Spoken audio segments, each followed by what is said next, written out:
బోర్లు మొత్తం రెండు మోటార్లు కాలిపోయాయి సార్. ఫస్ట్ ఒకటి చేపించి కట్టించిన 10,000 అయినాయి. మళ్ళీ తర్వాత అది 2-3 రోజుల తర్వాత మళ్ళీ ఇంకోటి కూడా కాలిపోయింది సార్. ఊకున్నాయి ఇక నీళ్లు మొత్తం బంద్ అయిపోయినాయి. మొత్తం నీళ్ళే పోస్తలేవు బోర్లు. ఇక కౌలు చేసింది పోయింది. మాది 2 ఎకరాలన్నర మాది పోయింది. మా పసలకు కూడా నీళ్ళు దొరుకుతట్లేవు ఇంకా 2-3 రోజులు అయితే. మరి మేము ఏం చేయాలనో ఎట్లా చేయాలనో మాకు బతుకులు వస్తున్నాయి అంటారు కానీ అది వచ్చలేదు ఇచ్చలేదు సార్. నీళ్ళు ఆ పసలకు కూడా వస్తాయి రాబో. మా ఊరిని అయితే మొత్తం చిరుత చేసినట్టే ఇది చేసారు సార్. ఎవరు ఇక మరి ఎక్కడైనా నీళ్ళు ఉన్నాయి కదా సార్. మరి మా ఊరికైనా తీసుకురావచ్చు కదా ఇన్ని నీళ్లు. చెరువు నింపుకుంటే మేము ఇంత బతుకుతాం కదా. కాంగ్రెస్ వచ్చి కాంగ్రెస్ అట్నే చేసిరి. ఆయన గెలిచినప్పుడు ఇంత కాలం అయింది. ఏదో పంటలు పడినాయి, ఏదో జర బతికినాం. ఇప్పుడైతే మొత్తం ఆగం అయిపోతుంది. రైతు బంధు లేదు, రైతు బంధు కూడా వాళ్ళే కదా సారు.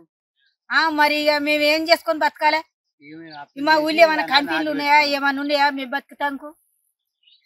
మొత్తం ఆధారం ఇదేనా? మరి ఆధారం ఇదే కదా సార్. మాకు ఎంతమంది పిల్లలు? 2 బిడ్డలు 1 కొడుకు. నా పేరు మైసయ్య. మాది ఉడపర్తి, భువనగిరి మండలం, భువనగిరి నియోజకవర్గం. మా దగ్గర ఇంత నీటి ఎద్దడి మాత్రం ఇంతకుముందుకు ఎప్పుడు కాలేదు. ఇప్పుడు ఈ పొలం కూడా అన్ని పొలాలు ఎండిపోయినా కానీ ఇక్కడ మాత్రం వాటర్ ఉండేది. కానీ ఈసారి చాలా తీవ్రంగా నీటి కొరత ఉంది, వ్యవసాయానికి ఇబ్బంది ఉంది. ఊర్లో కూడా వారం రోజులకు ఒకసారి నీళ్ళు వచ్చే పరిస్థితి ఉంది. జనాలు చాలా ఇబ్బంది పడుతుండ్రు. ప్రయత్నం చేసినా కానీ సరి అయిన సమయంలో వాటర్ రాలేదు. నా పేరు లింగారెడ్డి, మాది హనుమాపురం. మేము బోరింగ్ చేసినాం. బోరింగ్ చేస్తే లాస్ అయినాయి.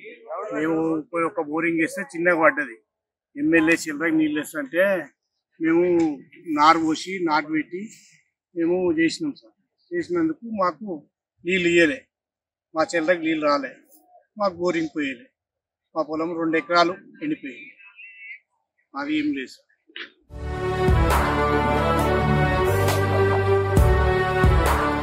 ఇక్కడ కరెంట్ లేక మా పరిస్థితి ఇంత ఘోరం అయిపోతుంది.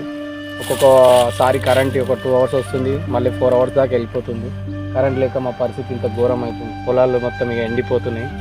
పిందెలు మధ్యలోకి వచ్చి ఆగిపోతున్నాయి నీళ్ళు లేక. ప్రభుత్వం ఉన్నప్పుడేమో మా చేనులు కలకలలాడేది.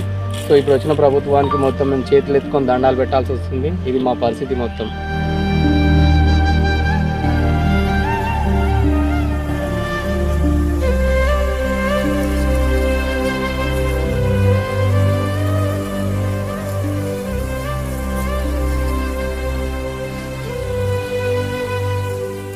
ఇప్పుడు 9 సంవత్సరాల నుంచి సార్ మంచిగానే నీళ్లు వాటర్ మంచిగానే ఉన్నాయి సార్.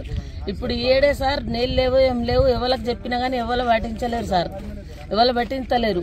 ఎంత మొన్న అక్కడికి దేవునిగుట్టకు కేటీఆర్ వచ్చి అక్కడికి ధర్నా చేస్తే అక్కడికి పోయి ధర్నా చేస్తా నేను పొరలాడుతా అని అంటే ఎంత నీళ్ళు వచ్చినాయి సార్.